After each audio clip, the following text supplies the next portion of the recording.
alaihi sadaqatun kulla yaumin tatlu'u fihi syamsu ta'dilu baina itsnaini sadaqatun wa tu'inur rajula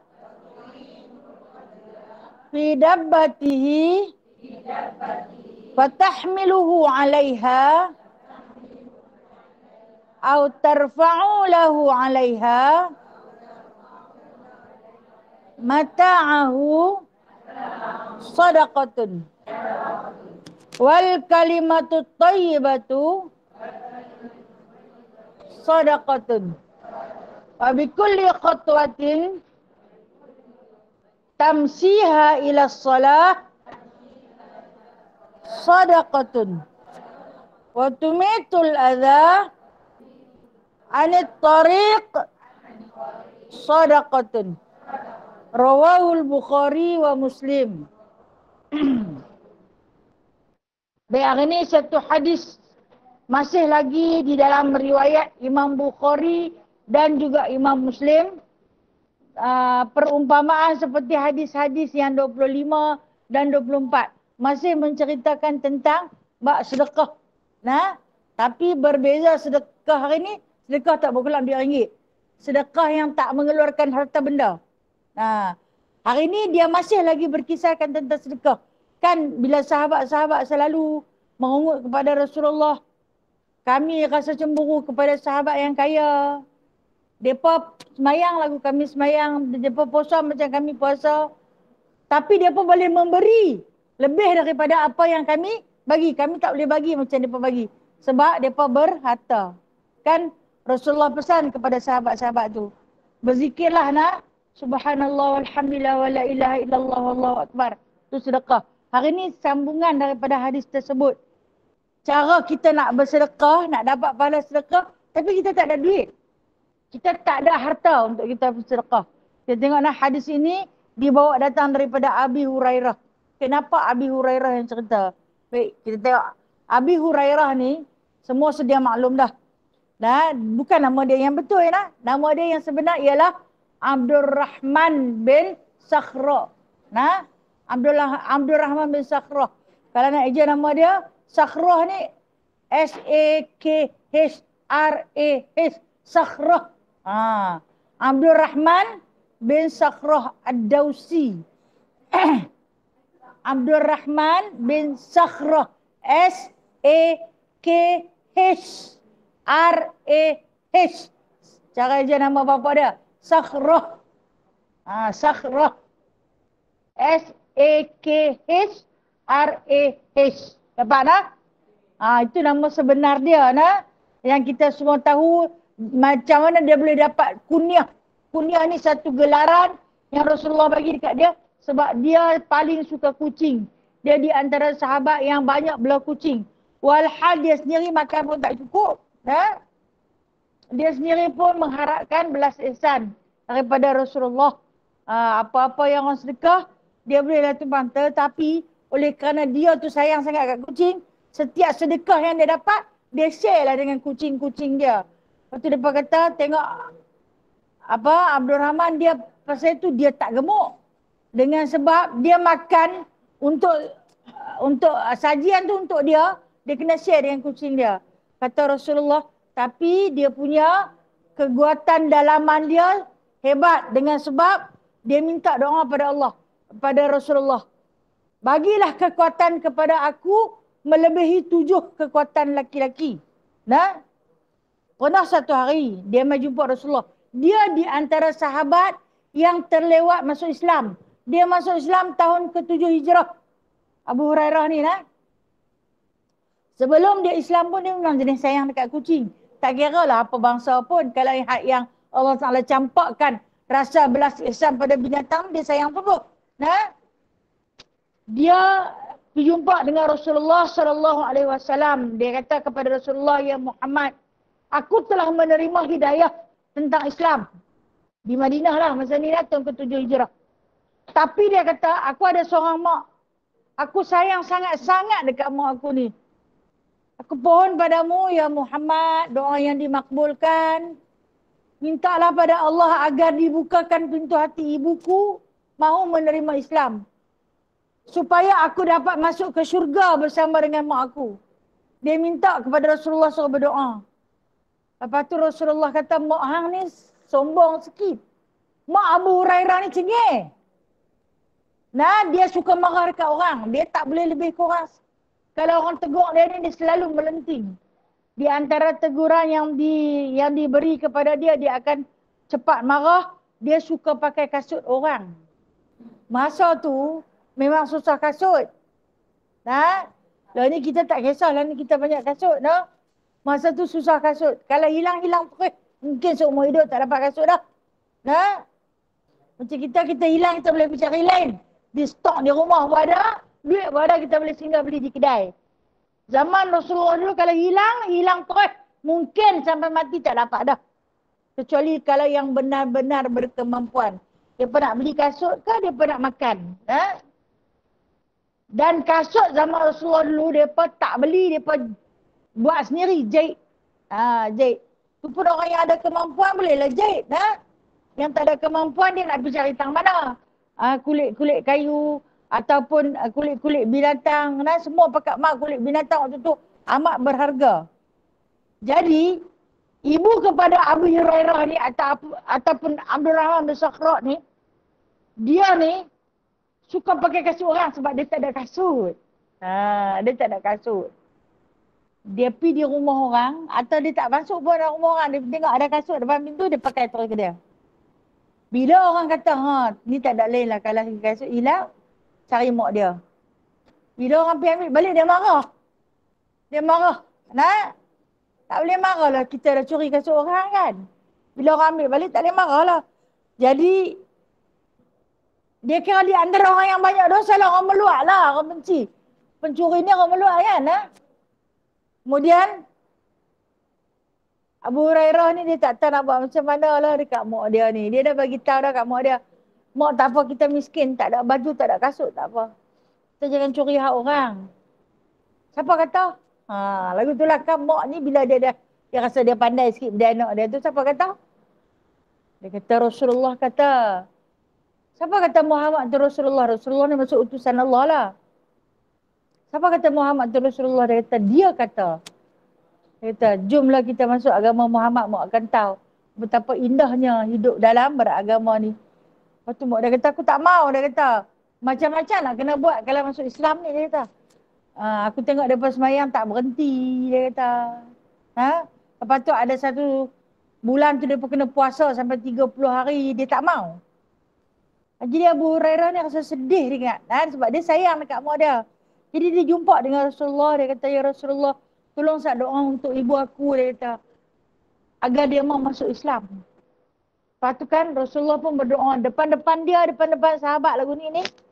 Rasulullah pun tadah tanganlah kepada Allah Ta'ala, ya Allah, kasihilah ibu Abu Hurairah, Abdul Rahman bin Sakhra ni, dia kata, kasihilah ibu dia, bukakanlah pintu hatinya, alimkanlah dia. Ya Abu Hurairah ni doa, amin, amin, amin. Lepas tu dia bisik ke Rasulullah, bu nama aku sama. Walau Rasulullah bubuh nama mak dia saja. Dia kata bubuhlah nama aku sama. Rasulullah sambil senyum. Lepas tu Rasulullah pegang kepala dia. Rasulullah kata, begitu juga untuk Abdul Rahman ni. Dia dan mak dia, kasihlah dia. Semua umat-umat Islam mengasihi Abdul Rahman bin Sakhra dan juga ibunya. Serta alimkanlah mereka. Okay. Nah, doa yang menimpa kedua sahabat ni. Mak dia dengan Abu Hurairah ni. Nah. Maka Allah Ta'ala makbulkan pada saat itu. Sebab tu kalau duduk dalam majlis ilmu lagu kita ni, bila berdoa, berdoalah. Orang yang duduk dalam majlis ilmu ini dipanggil majlis zikrullah. Doa dimakbulkan. Kalau kata ada doa, berdoalah. Dan doa itu dimakbulkan oleh Allah Ta'ala dengan segera. Lantas lepaslah kepada peristiwa tersebut, dia balik pergi kat mak dia hari tu, mak dia tak kena marah dengan siapa-siapa dah. Dia pun tak mencuri dah. Rupa-rupanya hidayah Allah dah pun masuk dalam diri dia. Dia beriman dengan Allah dan Rasul. Dia ikut apa saja anak dia kata ni. Dan kemudian dia wafat dalam keadaan Muslim. Bila dia wafat tu yang Abu Hurairah berpindah duduk di dalam masjid tu. Sebab rumah yang mereka duduk tu orang wakaf dekat mak dia. Bila mak dia mati, orang tak bagi dah dia duduk. Tuan tanah nak ambil balik, tuan tanah suruh dia pindah keluar. Jadi Abu Hurairah ni dia tak ada rumah. Dia kata dekat Rasulullah, aku nak pergi duduk dekat mana ni? Rasulullah kata lah ni, pergi duduk di anjung masjid. Sebab itulah dia di antara sahabat yang digelar sebagai ahli sufah. Ahli sufah yang duduk di masjid, yang mana tugas dia adalah berperang di jalan Allah semata-mata. Jadi oleh kerana dia di antara sahabat yang alim, kuat hafalan dan pandai menulis. Dia ada dua kelebihan dalam mengapai cekap. Sekali baca dia dengar, dia dapat. Dia pandai tulis pula. Di kalangan sahabat-sahabat yang lain ada yang pandai tulis tapi hafal lambat. Mengapai lambat dapat. Ada yang mengapai cepat. Cepat dengar sekali boleh hafal dah. Tapi tak pandai tulis. Abu Hurairah ni dia ada dua kelebihan. Hasil daripada doa Rasulullah sallallahu alaihi wasallam. Dia pandai tulis dan dia pandai mengapai cepat. Bila Rasulullah baca tu terus dia boleh tulis terus. Jadi dia di antara sahabat yang paling alim, di antara sahabat yang paling banyak meriwayatkan hadis, lebih daripada Abdullah bin Umar, lebih daripada Abdullah bin Abbas. Banyak mana? Okey, ini boleh catat. 5,374 hadis telah pun diriwayatkan oleh Abu Hurairah. Berapa? 5,374 hadis. Pandai. Di depan kita tanya pula. Itu yang disebutkan di antara sahabat yang paling hebat. Okey, kalau dia 5,374 hadis. Kita ada tak 4 hadis? Dan kali 5,000. Bukan 300, bukan 70. Ada tak 4 hadis? Ada tak? InsyaAllah ada kot. As-sabru minal iman. Sabar itu separuh daripada iman. Jadilah satu. Kan? An-nazafatu minal iman. Kebersihan itu sebahagian daripada iman. Dah 2. Tidak. Al-jannatu tahta aqdamil ummahat. Syurga itu di bawah telapak kaki ibu. Banyak tu. Walaupun kita bukan Abu Hurairah, sekurang-kurangnya kata siapa? Kata Abu Hasan Al-Asy'ari, seorang ulama tauhid. Adalah dalam diri kamu 40 hadis untuk mengikat akidah kamu agar dekat dengan tauhid. Mentauhidkan Allah. 40 hadis. Hadis kita ni nama pun Arba'in. Apa maksud Arba'in? 40. Kalau begitu kena hafal semua ni. Satu kitab ni kena hafal. Baru nak jadi akidah yang sebenar. Baru nak mendapat keunggulan dalam berakidah. Kalau kata kena hafal semua ni teriak mau. Saya waktu pergi mengaji pondok tahun pertama. Mengaji kitab ni pondok tahun pertama mengaji kitab ni. Kena hafal, penggal pertama kena hafal 10 hadis. Teriak ni sampai tercirit-cirit. Pasal nak kena hafal 10 hadis. Rupa-rupanya ada pasal yang dia suruh. Mula-mula dia kata hafal. Untuk 10 penggal pertama ni dulu daripada bulan 1 sampai bulan 4. Itu dipanggil penggal pertama. Sekolah Arab lah. Untuk penggal kedua daripada bulan 4 sampai kepada bulan 8. Dia bagi lagi 15. Penggal ketiga daripada bulan 8 sampai bulan 12. Kami dulu cuti, setahun sekali je cuti. Seminggu lagi nak raya tu baru dia bagi cuti. Jadi, ada 3 penggal, setahun tu kena ada 40 hadis. Kitab Mata Arba'in ni kena khatam pada tahun pertama mengaji pondok. Tapi saya tak dapat. Saya hanya dapat 30 hadis sahaja. Pasal apa? Yang panjang-panjang yang kita baca hari tu ni saya lupa. Ingat kepala, lupa ekor. Ingat tengah, lupa hujung. Ha. Lah ni kalau tanya, lupa semua. Mungkin ghaflah terlampau banyak, no? Ghaflah ni apa? Ghaflah ni adalah satu kebimbangan. Ghaflah tentang dunia terlampau banyak. Bila dalam diri kita ni bercampur dunia dengan akhirat, ternyata dunia akan ambil alih. Dan akhirat selanjutnya akan tercicir. Sebab tu kenapa kita suka lupa? Sebab kita terlampau banyak ghaflah. Orang Melayu panggil ghaflah. Ghaflah terlampau banyak. Arab panggil ghaflah. Rupanya kita nak ghaflah ni cakap Arab lah, nah. Ghaflah. Ha. Orang Melayu panggil ghaflah banyak. Sebab aku ghaflah. Ghaflah ni maksud dia kebimbangan tentang dunia. Nak masak apa? Nak makan apa? Nak beli apa? Nak pergi mana? Nak pakai apa? Ha. Itu ghaflah dia. Ha? Waktu dulu tak ada ghaflah ni. Ada. Tak ada, sudah. Kan? Itu yang kata bila mai umur-umur macam kita ni, lagi banyak ghaflah dia. No? Lagi banyak ghaflah. Ha. Siapa yang ada ghaflah tu, dia tahu lah. Semua orang ada. Nah? Semua orang ada. Okey. Kita kembali kepada cerita Abu Hurairah. Pasal apa dia paling banyak riwayat hadis? Pertama sebab saya kata tadi, dia pandai baca, dia pandai tulis, dia pandai baca, dia dah dikuat hafalan. Itu yang pertama. Yang kedua, dia tak ada ghaflah. Ha. Dia tak ada kebimbangan tentang dunia. Rumah pun dia tak ada. Baju pun dia tak ada. Makan apa pun dia tak kisah. Pagi-pagi dia tunggu. Nah, ada siapa nak bagi apa-apa kat kita kalau kita nak makan? Tak ada, sudah. Nah, tak ada, sudah, kita tidur rumah. Tak payah nak fikir bulan, hujung bulan nak bayar estro, nak bayar dia sewa rumah, nak bayar dia habis dia rumah pun dia tak ada. Nah, jadi dalam hati dia tu tak ada apa. Maka apa juga yang Nabi kata, pokok dia hafal dan tulis. Dia rakamkan tu, dia hantar kat kita sampai hari ni. Banyak tak pahala dia? Kan, no? Banyak betul pahala dia. Sampai kepada berapa generasi dah ni? Nah? Ha, bukan 7 keturunan lah. Nah? Ha, berapa ribu keturunan dah untuk sampai kepada kita. Selagi kita dok baca hadis ni, selagi itulah dia pada dapat saham. Hebat sahabat-sahabat Rasulullah ni. Dan itulah dia Abu Hurairah, bapa kucing yang selalu berdampingan dengan kucing.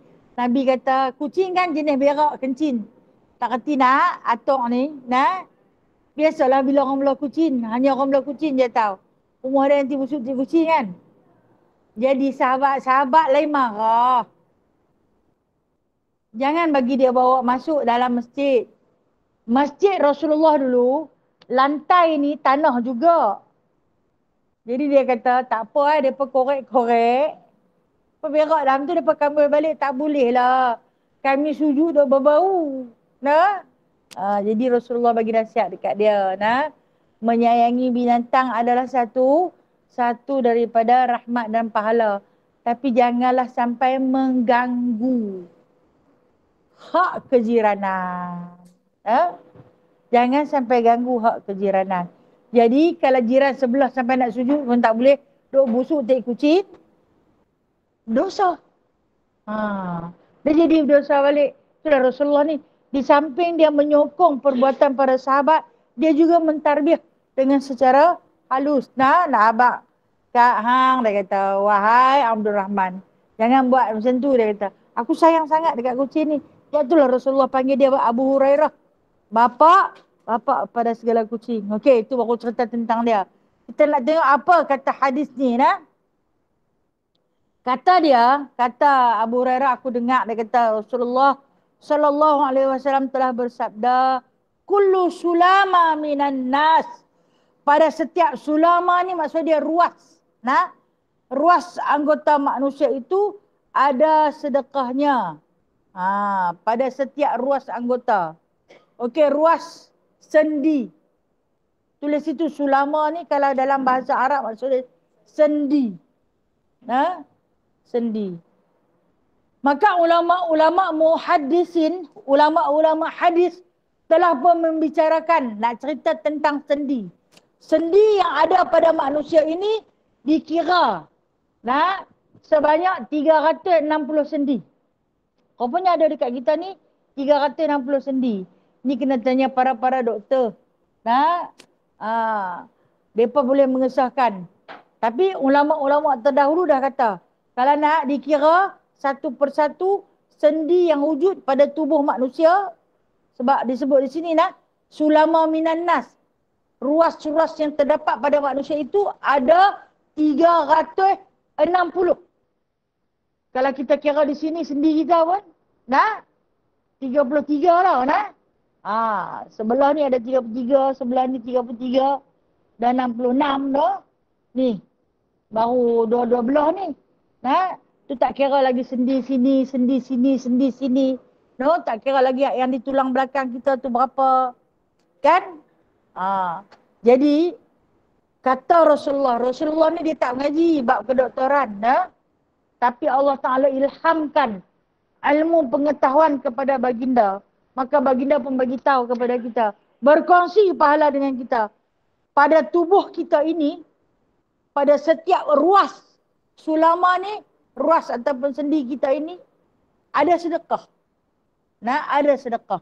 Rupanya bila sahabat mengadu kepada Rasulullah, kami ni tak ada duit nak ambil sedekah. Kami tak ada harta nak ambil sedekah. Kami nak buat macam mana ya Rasulullah? Maka Rasulullah kata tak apa, tak ada harta pun tak apa. Tak ada wang ringgit pun tak apa. Pada sendi kamu ada sedekah. Macam mana yang dikatakan sedekah pada sendi ni? Sedekah melalui tenaga yang boleh kita bagi.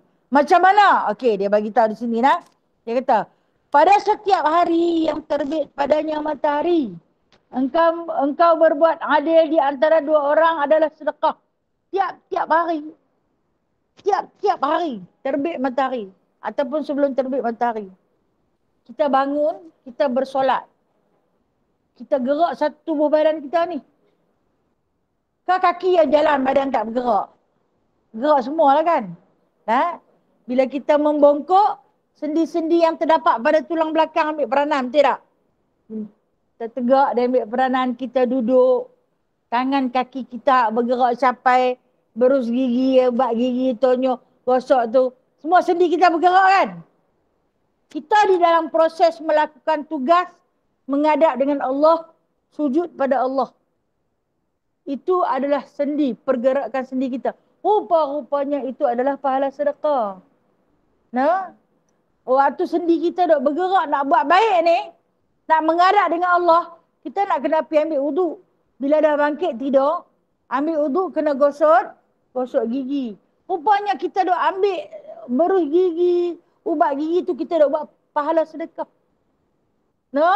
Sebab kita nak berkhidmat dengan Allah, tak kalah pun nak baca Fatihah sekali lagi, nak menghadap Allah dengan mulut yang berbau busuk. Tu pahala sedekah tu Allah dah bagi dah.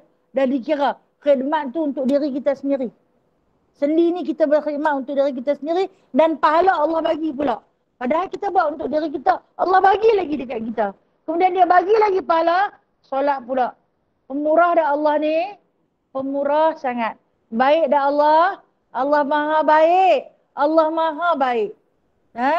Janganlah kita rasa macam kita terinaya. Walaupun kita sakit kan, kadang-kadang bangkit tidur pagi ni, tak boleh nak jalan lagi, sakit tumit bagai dicucuk-cucuk.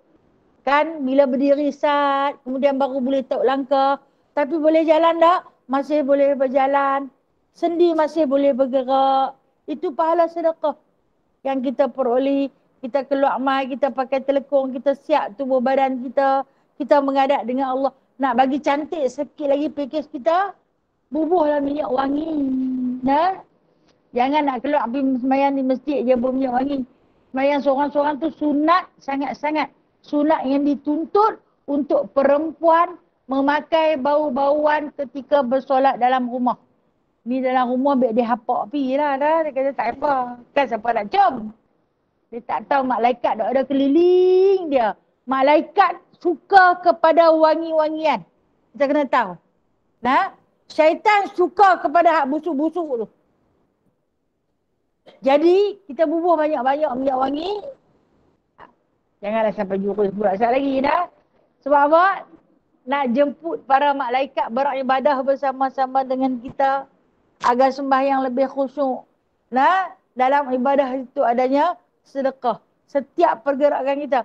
Kemudian kita berzikir. Ada orang tak suka pakai tasbih, dia akan gunakan ruas jari. Lagi cantik. Dia meletakkan subhanallah, subhanallah, subhanallah.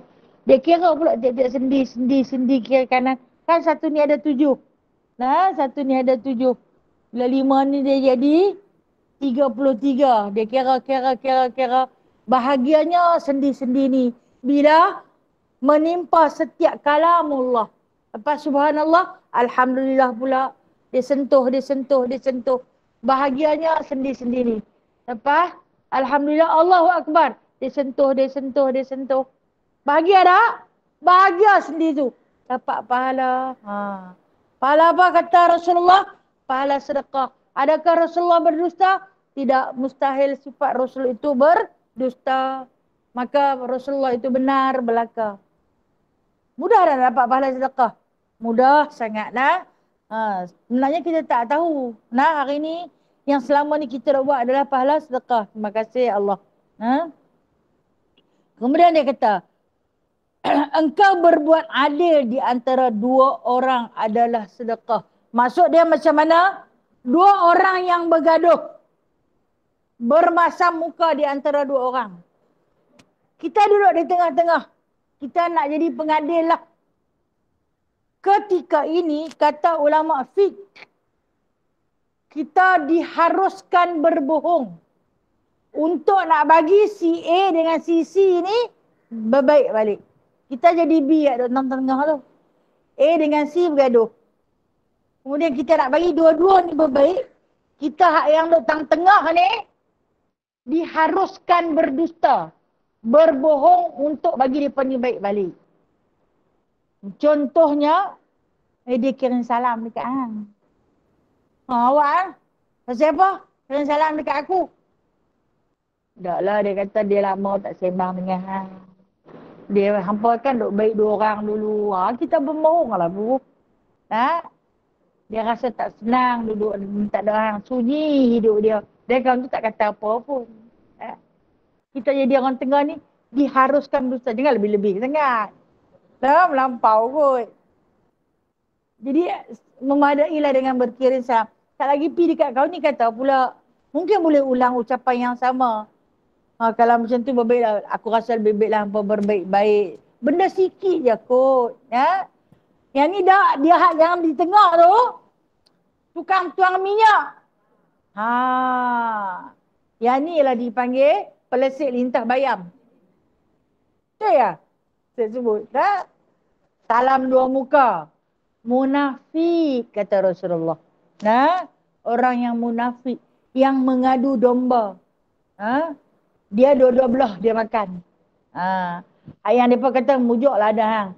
Tidak, aku tak tahu perangai dia macam tu. Tak tahu, aku tahu dia duduk abang kat aku. Dia tak abang lah kan, dia kata kat hang, dia kat aku, dia mengata kat hang. Padahal hak tengah ni yang bertangkap mampu pukul, bagi mampu buat. Hamba dua-dua boleh berbaik. Walhal apabila kita mendamaikan di antara 2 orang yang berpisah, maka dapat pahala sedekah. Banyak pahala ni banyak pahala sedekah besar yang Allah Ta'ala nak bagi.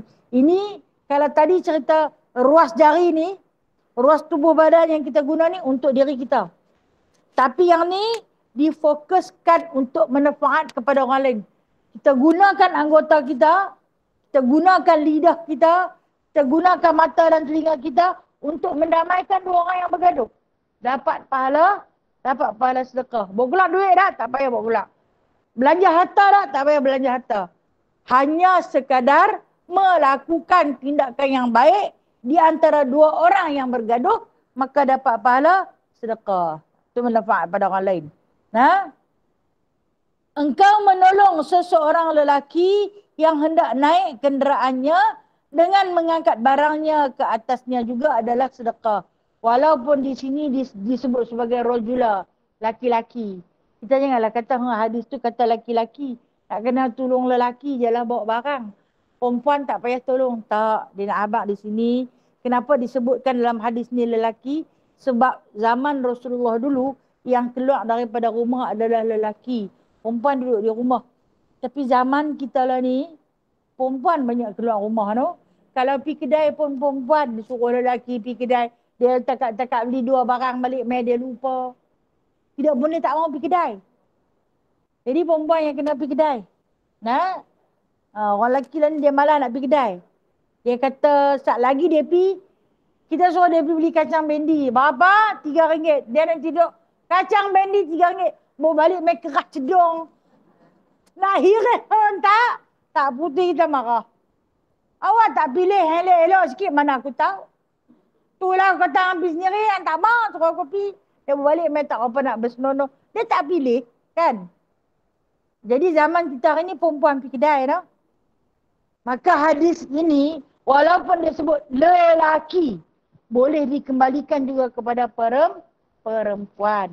Maksud Rasulullah di sini, hang tengok orang bawa barang banyak, hang tolong bawa barang dekat dia.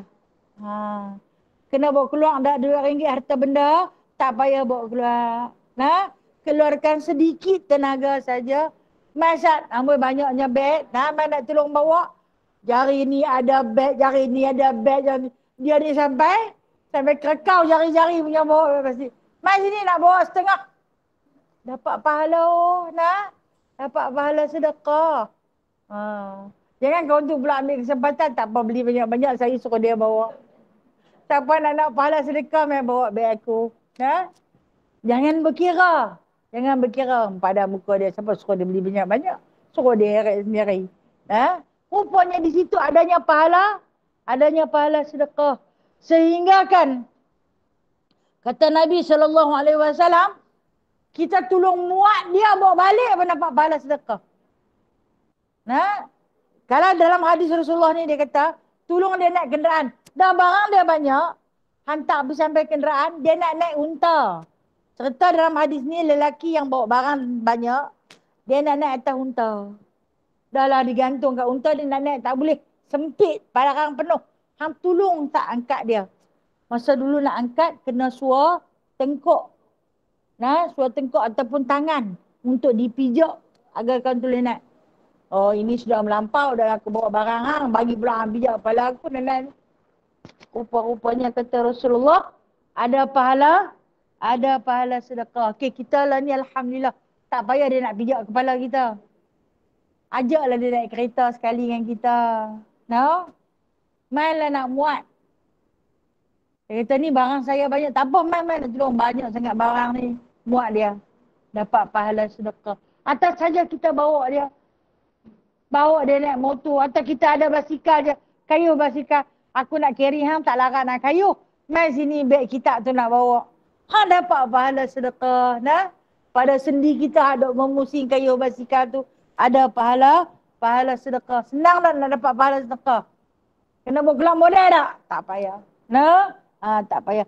Ni cadangan yang Rasulullah nak bagi dekat kita. Bila kita rasa kita tak ada apa-apa nak bersedekah. Hari ni matahari dah terbit. Apa yang aku buat untuk bersedekah, ya Allah? Ada pahala dia. Kalau kita baca hadis ni, oh banyak dah aku bersedekah pagi ni. Dan percakapan yang baik itu adalah sedekah. Bercakap sesuatu yang baik. Apa juga perkataan kita yang kita cakap baik, yang orang dengar baik. Orang dengar rasa sedap. Dengar hamba dia kalau bercakap sejuk rasa hati. Dia ni kalau bercakap lah aku sakit hati. Sepatah hang cakap terus aku terbakar perut dengar. Kalau apa juga perkataan yang keluar daripada percakapan kita yang berbentuk nasihat, yang berbentuk zikrullah, yang berbentuk kata-kata yang manfaat, maka ianya adalah satu sedekah. Janganlah kata macam mana. Orang nak masak, kita ni tumpang bagi petua. Bagi petua apa? Orang kata, macam mana nak buat tu? Masak ayam kampung ni liat sangat. Ayam kampung dulu lah. Ayam kampung ni tak liat dah. Ayam kampung dulu yang kita duk kena hambat 3 kilometer orang nak dapat tu. Kan sekali nak rebus, ya Allah, 4 hari rasa baru nak lembut. Kerah kedeking, Ada seorang hamba Allah ni dia main bagi petua. Dia kata, waktu basuh ayam tu, dia kata, jangan bubuhkan kunyit lagi. Nah, bubuh kulit nenah. Ha. Kulit nenah tu, kita letak atas dia tu. Sekejap lagi sungguh nak digebu elok. Subhanallah. Kenapa Allah Ta'ala letak pada kulit nenah tu, no? Apa yang Allah Ta'ala, mungkin ayak dia aku masuk dalam tu, no? Ayak dia kan tajam, no? Masuk dalam isi. Daging pun macam tu, nah. Daging pun macam tu. Kita basuh-basuh, sebelum kita basuh jurusan yang terakhir tu, kita goy dia dulu dengan kulit nenah. Nah, dia akan cepat lembut. Subhanallah. Itu satu sedekah tu. Selagi orang beramal dengan fatwa yang diberi itu, maka fatwa itu akan berlanjutan sampai kepada generasi yang keberapa. Pahala sedekah dapat. Orang yang tukang bagi petua ni mati lama dah. Kan dia pada ingat, kami dulu masak kenduri sendiri. Dulu dia pada cerita. Ini semua catering, no? Nak bagi daging lembut sekian. Siapa tak? Arwah sekian bagi petua. Orang guna sampai hari ni. Pahala dapat kat si mati tu. Jangan kedekut. Yang ni punya kedekut lah nak bagi petua. Kami pergi belajar mahal-mahal, senang-senang nak share. Share lah. Berkongsi lah fatwa-fatwa ini. Ni yang kata-kata yang baik itu satu sedekah yang boleh kita berkongsi bersama. Yang dapat manfaat kepada orang lain. Bawa keluar modal, tak payah bawa keluar modal. Ada ayak liok sikit, ada cakap sikit, hang kata je. Cakaplah benda-benda yang baik. Itu adalah satu sedekah. Ataupun kita duduk sembang, kadang-kadang terkalik-kalik sembang, kita dah pun cerita pasal orang. Bila cerita pasal orang ni, dia dipanggil mengumpat. Kita ni dah mengata kat orang tu, istighfar lah. Sama-sama istighfar. Itu pahala sedekah. No? Kan manusia macam kita ni selalunya terlajak bicara. Kita ni dah hanyut lah, jauh dah. Ataupun tengah kalik-kalik sembang. Masuk waktu orang azan, berhenti, jawab azan dulu. Jom kita pergi solat. Itu satu sedekah. Itu satu sedekah. Mudah. Itu dia kata percakapan yang baik. Itu satu sedekah. Dan dengan setiap langkah engkau berjalan pergi sembahyang itu adalah satu sedekah. Setiap langkah. Bukan sepanjang perjalanan tapi setiap satu langkah. Jalan kaki nak pergi sembahyang di masjid. Jalan kaki nak main dewan baca kitab, nak main berkuliah. Setiap satu langkah. Okey, naik kereta. Tayar tu memusin. Setiap pusingan roda. Bukan dia kira sekali pusing. Setiap satu pusingan roda menggantikan langkah kita. Dikira sebagai pahala sedekah. Satu kereta share 5 orang, 4 orang. Lepas tu pahala kena share ke? Tak. Allah Maha Kaya. Sebab tu kita bila nak minta pada yang kaya. Dia tak share, dia bagi sama banyak. Satu langkah kita melangkah. Kita naik kereta pun bukan kita naik kereta parking sampai dalam dewan, tidak. Kita tinggal di luar tu. Berapa langkah kita melangkah sementara nak jalan sampai kat sini, dikira pahala sedekah. Masya Allah. Kita berjalan kaki ke tempat-tempat ibadah. Kita berjalan kaki pergi ziarah orang sakit. Itu adalah satu pahala sedekah. Tak payah buat keluar modal pun. Dan engkau membuang. Hadis ni selalu saya bawa. Tumitul adha anit tarid sadaqatan. Dan engkau membuang perkara bahaya dari jalan adalah juga sedekah. Membuang sesuatu yang bahaya. Selalu saya sebut, dia berbentuk duri, atau berbentuk kaca, atau berbentuk sesuatu yang menghalang di jalan. Yang orang tengok tak berkenan. Kita tengok pun tak berkenan. Kita kata buang, tak lagi orang nak lalu. Kalau kata jalan kampung ni, kita panggil pelepah nyok, kadang-kadang jatuh melintang tengah jalan. Ataupun mungkin ada kayu-kayu ranting yang jatuh di tengah jalan. Kita angkat, kita buang, kita letak di tepi. Satu pahala sedekah. Sesuatu benda yang orang tengok, orang tak berkenan. Kita angkat, kita pergi buang di tepi. Itu adalah pahala sedekah. Mudah untuk kita memiliki sedekah. Dengan sebab apa? Dengan sebab kita tengok kesimpulan hadis ni, dia kata, Islam menggalakkan umatnya bersedekah. Islam suruh sangat-sangat kita bersedekah. Pada setiap hari, sebelum terbitnya matahari, kita disuruh perbanyakkan bersedekah.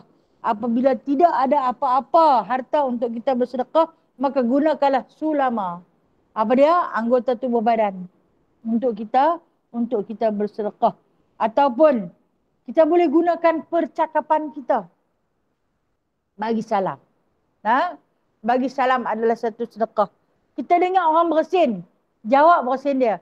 Yarhamkallah. Itu juga satu sedekah. Serta seorang wali Allah ni, dia duduk di balik sini sungai ni. Dia dengar orang bersin balik sana sungai. Dia sanggup kayuh. Kayuh perut nak pergi jawab. Yarhamkallah. Punya anak pahala sedekah. Kita ni kadang-kadang orang yang bersin ni tak kata apa. Alhamdulillah. Kan kita duduk tunggu bila dia kata Alhamdulillah. Aku nak jawab Yarhamkallah. Bila dia tak kata, ada orang bersin dia, kita katalah dia mungkin kata secara perlahan. Kita terus jawab darah-darah kat dia. Yarhamkallah. Yarhamkallah. Dia baru teringat Alhamdulillah. Bersin ni ada jenis-jenis. Ada bersin kesedung. Bersin orang sedung ni dia banyak kali. Kan banyak kali lah. Sampai kawan tu tak ada lah. Alhamdulillah dia sambung. Ada yang jenis kesedung ni. Okey, yang ni dia jawab ujung sekali. Kita ni kalau dengar dia tak kata Alhamdulillah pun, tapi kita dengar dia bersin, kita jawablah Yarhamkallah. Untuk memperolehi pahala sedekah. Dapat pahala sedekah. Satu lagi di antara pertolongan. Sesuatu yang cemar yang nampak pada mata kita. Kita masuk dalam dewan ni. Kan tadi masuk bersemak selerak kan. Ada sahabat ambil nyapu sapu. Pahala sedekah. Yang mana kata Rasulullah SAW, barang siapa yang membersihkan rumah yang dihuni oleh orang-orang yang beriman itu, pahala dia seperti mana dia membersihkan Masjidil Haram. Kita pergi Mekah, pergi Madinah, pergi Mekah. Kita tak pernah bawa menyapu dalam masjid. Betul tak? Sebab dia ada orang menyapu lah kan. Nak tak pahala menyapu dalam Masjidil Haram? Sapu di tempat-tempat ibadat. Sapu di dalam rumah. Rumah ni sapu sangat dah. Sampai meluat nak menyapu dah. Okey, kita mai kuliah. Kita masuk dewan kita tadi. Amboi penyegan semua depan ni cicak berlambak-lambak. Tak usah boleh tiang kau orang. Hang sampai awal hang raja sapu. Dapat pahala sedekah. Pahala membersihkan Masjidil Haram. Bukan senang orang nak dapat. Kalau pergi minta kat cleaner Masjidil Haram, mai sat nyapu kami nak sapu, dia tak bagi. Sat lagi bos dia marah. Nak dah pahala tu, mai sapu di sini dah. Minggu depan pakai berebut nyapu. Nyapu ada balik pintu ni. Saya melawak dah. Okey, yang keempat, bercakap dalam perkara-perkara yang baik. Cakap benda yang elok-elok. Islam menggalakkan umatnya rajin bekerja. Apa juga pekerjaan, jangan kedekut. Tak usah kira lah. Tu kerja dia, biar dia buat. Kalau kita tolong, kita dapat pahala sedekah. Islam sama-sama mementingkan amal ibadat dalam urusan dunia. Setiap anggota manusia ada sedekahnya. Berkhidmat kepada masyarakat adalah mendatangkan pahala. Hadis yang kita baca hari ini adalah hadis yang menekankan tentang khidmat kepada orang lain. Rupa-rupanya kita berkhidmat kepada orang lain adalah satu pahala sedekah yang amat banyak yang boleh kita perolehi. Kita kan tak ada apa nak bagi. Tak apalah, ada sedikit tenaga maka kita belanjakanlah tenaga. Mungkin tenaga tak larat, tapi kita ada buah fikiran. Maka buah fikiran kita itu adalah satu sedekah. Mengikut ahli sains bahawa tulang-tulang anggota manusia adalah berjumlah 240 tulang. Ini kata ahli sains. Ada yang mengatakan sebanyak 360. Jadi sejumlah itulah anggota seorang manusia dapat menghasilkan sedekah untuk dirinya jika ia melakukan kebaikan dalam hidupnya sehari-hari. Rupa-rupanya bila kita buat khidmat kepada orang lain, sehari kita dapat 360 kali pahala sedekah. Sekali buat. Tapi kalau kita buat banyak kali, gandakanlah dengan berapa kali yang kita buat. Alhamdulillah. Allah itu maha pemurah. Allah itu maha baik atas setiap perbuatan yang kita lakukan. Maka dikirakan sebagai pahala bersedekah. Terima kasih ya Allah. Nah.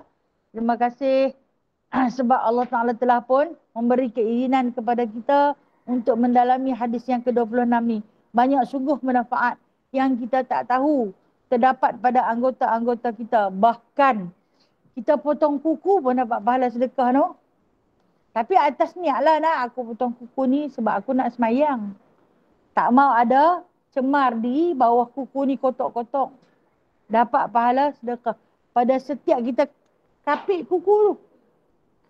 Apa panggil kapit kuku ke? Kepit kuku ke kapit kuku? Boleh dah. Kan janji putus. Pakai gunting pun tak apa. Nah, rupanya setiap kali kita gunting atau setiap kali kita kepit tu, dapat pahala sedekah banyaknya. Jadi apalah salahnya sambil kita kepit tu, sambil kita berzikir untuk mendapat pahala yang berlipat kali ganda. Wallahu a'lam. Alhamdulillah. Selesai sudah hadis yang ke-26 insya-Allah. Nah, ada rezeki. Minggu depan berapa bulan nak? Di sini minggu ketiga yang tak ada no. Minggu depan ada lagi nah. Insya-Allah nah. Wallahu a'lam. Kita buka soalan, ada soalan nak tanya? Ya. Ya. Okey.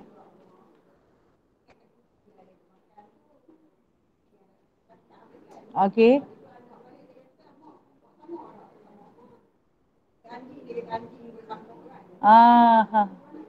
Okey. Cerita tentang anjing gaul sampah. Kita tak nampak. Bila kita tak nampak, kita tak tahu, kita tak payah sama. Nah, kan kita kadang ikat sampah tak di luar. No? Sementara nak pergi buang di lungguk sampah. Tengok, esok kita tengok berkecai. Bila berkecai, kita ni rasa kucing lah yang punggah sampah tu. Rupa-rupanya yang punggah sampah tu adalah anjing. Kita tak nampak dengan pandangan mata kita. Maka tak payah sama. Tapi kalau kita nampak, macam anak nampak sudah hari tu, memang kita kena sama. Sama tangan lah.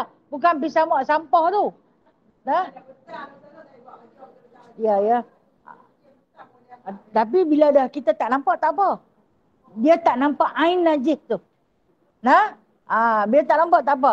Yang nampak tu orang lain. Tapi bila dah dia main habaq lepas ni, baru kita kena sama. Yang dah lepas tu tak apa. Tak dikira berdosa. Tapi bila yang terkemudian ni, dikiralah balik dah. Bila setiap kali kita pergi nak pegang balik sampah tu nak buang, ataupun nak lupuskan sampah tu, yang dah dikecai oleh anjing, kita tahulah anjing ni dia bukan nak buka bungkus elok-elok macam kita buka tu. Dia akan gunakan kuku dan juga mulut. Bila mulut dia, air liang dia itulah yang najis. No? Kemudian sampah tu basah. Itu menghasilkan najis murah. Lalu maka wajib kita sama. Tapi bila kita tak nampak, tak apa. Nah, tak apa. Bila dah nampak, kena buat. Wallahualam. Assalamualaikum Ustazah. Waalaikumsalam. Ada soalan daripada sahabat Alam Maya. Silakan. Ya Kak Ana. Ya, macam kita nak kita nak war-warkan satu macam Ustazah nak buat ceramah di masjid-masjid lah, kita war-warkan dalam Facebook. Adakah tu satu sedekah ataupun itu macam tak harus dibuat macam tu? Okey, baik. Soalan daripada sahabat kita. Kita mewar-warkan untuk satu-satu program ibadah. Contoh kata ada ceramah tang mana-mana, no? Kan? Kita war-war bukan dengan mulut. Lah ni kan banyak media cetak. Ada yang melalui WhatsApp, ada melalui Facebook, ada melalui TikTok. Tapi kita yang tukang war-warkan. Itu juga dikira sebagai pahala sedekah. Nah, kita orang suka main tak main sudahlah. Mungkin dalam kita war-warkan kepada 100 orang, seorang je main. Dapat pahala sedekah. Kalau seorang pun tak main, pun dapat pahala sedekah. Itu adalah hasil daripada usaha yang kita buat melalui sendi yang Allah Ta'ala anugerahkan kepada kita. Itu juga dikira sebagai pahala sedekah. Jadi, ajak orang buat baik. No? Kita ajak orang buat baik. Maka itu dikira pahala sedekah. Wallahualam. Terima kasih Ustazah. Ada soalan lain? Ya. Okey, saya kata sendi 7. sini dengan sini. Sendi ni, kalaulah kita kata sebelah sini ya, kalau belah sini sakit pun tak boleh gerak. No? Sendi kita ni, kalau kata kita sakit belah ni elok pun dia tak boleh bergerak. Kita ni keliling ni sendi. Jadi Rasulullah dia kira kita sendi ni, sini. Rasulullah dia kira begitu. Nah, tu yang menjadikan sebelahnya di 33 ni. Nampak yang ni 33 jadi 66. No? Dua belah ni ada 66. Maka diajar oleh baginda sallallahu alaihi wasallam. Pada 66 sendi ini diletakkan pula dengan tulisan huruf nombor-nombor. Yang ni bukan 7. Kalau kita tengok ini dia ada 2 ni ya. 1, 2, 3, 4, 5. Ini 5. Ini 7. Ini 7. Ini je 5. Okey, 7. 1, 2, 3, 4, 5, 6, 7. 1, 2, 3, 4, 5, 6, 7. Dia kira kiri kanan. No? Sebab tu bila cara Rasulullah berzikir, dia akan guna 1, 2, 3, 4, 5, 6, 7, 8, 9, 10, 11, 12, 13, 14, 15, 16, 17, 18, 19, 20, 21, 22, 23, 24, 25, 26, 27, 28, 29, 30, 31, 32, 33. Jari ibu ni ada 5 sendi saja. Yang lain semua ada 7. Nah? Itu cara Rasulullah berzikir. Menghidupkan sendi yang Allah Ta'ala anugerahkan. Sebab tu dia kata setiap sendi itu ada sedekah. Tapi kalau kita guna tasbih boleh tak? Boleh. Lagilah bagus. Kita dah ada biji tasbih. Okeylah ni orang ada. Tekan-tekan tu boleh tak? Boleh. Siap naik nombor lagi. Kan? Boleh tengok, hari ni aku 15,000 dah. Hebat tu. Boleh nak? Alhamdulillah. Assalamualaikum Ustazah. Waalaikumsalam. Ya Kak Noriah. Silakan. Nak tanya lah. Apa yang kita buat ni dikira sedekah. Bagaimana pula kalau kita nak minta kan? Macam kita minta mohon doa. Minta sahabat mohon doa kat kita kalau kita tak sihat kan? Macam tu dikira apa pula Ustazah? Adalah kita ni minta kan? Okey, baik. Bila kita nak bagi ke orang dikira sedekah. Tapi bila kita minta dikira memohon. Bila kita minta dikira memohon. Kita minta kepada sahabat kan kita kadang sakit. Ahli keluarga kita sakit. Kadang-kadang kita nanti minta. Tolong sat doa nah. Aku ni sakit lama dah. Tolong sat doa untuk anakku. Tolong sat doa untuk diri aku. Kan? Itu adalah satu permohonan. Bukan kita minta dekat orang tu. Sebenarnya kita minta pada Allah. Tetapi melalui dia. Kerana kita yakin sahabat kita ni yang baik. Doa dia dimakbulkan Allah. Jadi kita cari dia. Nanti hang tolong sat minta doa nah untuk aku. Aku ni sakit lama dah. Itu satu permohonan. Dia kata insya-Allah. Dia tolong doa. Itu satu sedekah. Sahabat tu doa untuk kita. Ataupun sekarang ni. Kalau dalam WhatsApp dia tipu. Syafakallah. Syafakallah tu maksud dia mudah-mudahan Allah menyembuhkanmu. Kalau perempuan syafakillah. Kalau ramai syafakumullah. Itu maksud dia doa lah. Mudah-mudahan Allah menyembuhkan kamu. Itu adalah satu sedekah yang boleh kita bagi. Walaupun dia hanya sekadar berbentuk perkataan yang tak ada suara. Kata huruf saja sampai. Itu juga satu sedekah. No? Dengar orang sakit kan. Kadang dia pun masuk dalam grup. Sekian-sekian orang sakit. Nak pahala sedekah. Kita copy paste saja. Dapat pahala sedekah. Untuk yang meminta ni. Ia hanya satu permohonan. Dia minta dekat Allah sebenarnya. Namun keberkatan daripada doa sahabat-sahabat, dia minta. Ianya berbentuk permohonan. Kita bagi, dia dapat pahala sedekah daripada kita. Dan mudah-mudahan Allah Ta'ala memberilah keringanan pada kesakitannya. Wallahualam. Macam kita duk jawab apa? Innalillah tu lah kan.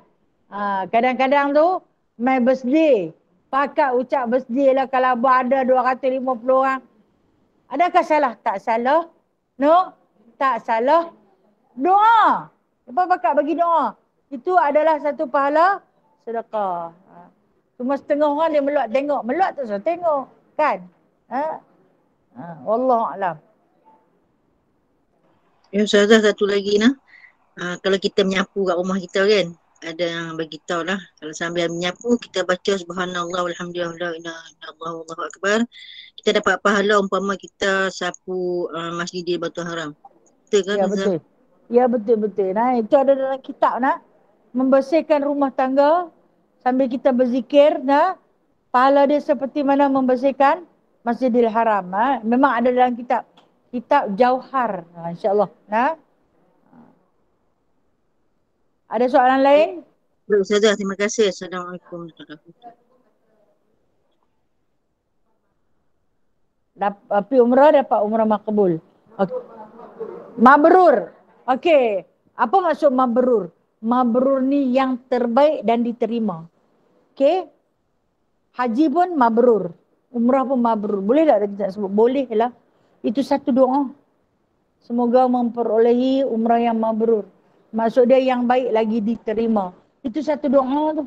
Nah, kan kata-kata yang baik itu satu sedekah, satu doa yang kita bagi kepada dia. Nah, jadi bukan sekadar haji yang mabrur, umrah pun disebut juga sebagai mabrur. Makbul pun dia, mabrur pun dia. Nah, jadi dibolehkan, diharuskan kerana kita nak berdoa untuk dia, nah, mengiringi. Okey, nak tanya dalam ni ada siapa dapat panggilan haji tahun ni? Ada tak? Tak ada, no? Tak ada rezeki kita, no? Tahun ni dia bagi kota sikit saja kan, no? Saya dapat tahu hanya ada 14,000 saja. Daripada 30,000 tinggal 14,000. Kau mungkin dia nak sikit lagi kota. Saya cuma dapat maklumat takat tu je lah, no? Ada satu package. Kami tak buat, nah? Kami tak buat package haji. Ada satu package dia buat 75,000. Boleh pergi terus. Wallahualam. Lah dia kira umur. Dia kira umur dah. Kalau bawah 64. Atas pada 64, maksud 65, 66, dia tak terima dah. Habis kesian tu. Habis package mana? Package boleh. Tu yang heran tu. Janji ada duit tu. Ada tak? Tak ada yang lagi protes. Okey.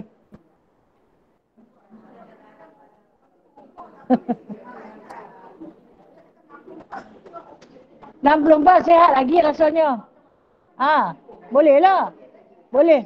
Diorang tak bagi. Kalau tak ada penyakit apa pun, kalau umur 65 ke atas, memang dapat tak bagi dah. Sian kat kita, no? Sian tu. Mungkinlah tunggu pembesaran Masjidil Haram siap secara sempurna. Katanya itu tahun 2020. Dia nak buka kota dekat Malaysia saja, dia nak bagi 60,000 rakyat Malaysia pergi. Tahun 2020 dia tak bagi sekok pun pergi. Betul tak? Janji daripada kerajaan Arab Saudi, tahun 2020 siap secara total Masjidil Haram yang punya dok buat tu. Dia akan buka kota kepada rakyat Malaysia. Haji setahun 60,000 dia akan bagi. Tengok dia mai tahun 2020, dia tutup terus. Sekok tak boleh masuk. Siapa punya kerja ni? Ya, bila kita kembali balik kepada Allah, adil Allah buat apa pun, no? Kan tadi kita kata tak adil kan? Bila kita balik kepada Allah, ni semua perbuatan Allah. Adalah pasal-pasal dia, no? Kalau kita tengok lah ni orang pergi buat umrah, orang pergi buat haji pun melampau. Sambil tawaf, sambil selfie ni. Pasang ni angkat ni. Doakan ni, aku dah sampai kat Mu'tazah. Doa. Pakak berdoa pula. Ni saya dah duduk dalam Hijir Ismail. Okey, lekas doa. Doa pula yang di Malaysia. Senang aku tu, tak payah pergi sana. Nah, buka live, terus berdoa boleh. Senang macam tu. Ni saya kata melampau. Maka Allah Ta'ala dia tapi. Kesian orang tua-tua jadi mangsa. No? Allah Alam. Tak berani nak komen lebih-lebih. Takut tersilap cakap. Ada soalan lain? Okey, kalau tak ada saya minta maaf dah. Saya minta ampun dan maaf atas segala kekurangan. Okey, kita tak lama lagi nak menghadapi satu lagi ibadah besar. Ibadah korban. Berusaha untuk melakukan ibadah ni. Setiap tahun. Himpun duit. Berusaha. Kalau tak dapat yang mahal, Malaysia mahal kan? Pasal apa di Malaysia mahal? Tak tahu. Pihak tempat murah. India 280. Kemboja 350. Ada yang kata 400. Hampirlah cari tempat-tempat lain. Janji tiap-tiap tahun tu buatlah bang sikit. Okey, kita tak mampu. Tak ada sangat duit. Gunakan tenaga. Pergi jadi tukang packing ke. Tukang timbang ke. Tukang rincih daging ke. Itu pahala sedekah. InsyaAllah ta'ala. A'udzubillahiminasyaitanirrajim. Bismillahirrahmanirrahim. Alhamdulillahirrabbilalamin. Hamdan kathira. Hamdan yuafi ni'amahu wa yukafi'u mazidah. Ya Rabbana lakal hamdu. Kama yanbaghi li jalali wajhikal karim. Wa azimi sultanik. Allahumma ftah alaina futuhal arifin bihikmatik. Wansur alaina rahmatak. Wa dhakirna ma nasina. Ya dzal jalali wal ikram. Allahumma rabbana atina fid dunya hasanah wa fil akhirati hasanah wa qina adzaban nar wa adkhilna al jannata ma'al abrar. Ya aziz, ya ghaffar, ya rabbal alamin. Wa sallallahu ala sayyidina Muhammadin walhamdulillahi rabbil alamin. Taqabbalallahu minkum. Taqabbal ya karim. Terima kasih Ustazah. Terima kasih Mas Ustaz. Terima kasih Ustazah. Terima kasih semua. Berpisahlah dengan sallu ala Nabi sallallahu alaihi wasallam. Sallallahu ala Muhammad. Sallallahu alaihi wasallam. Sallallahu ala Muhammad. Sallallahu Assalamualaikum semua sahabat-sahabat. Terima kasih. Waalaikumsalam. Assalamualaikum semua. Jumpa lagi insya-Allah.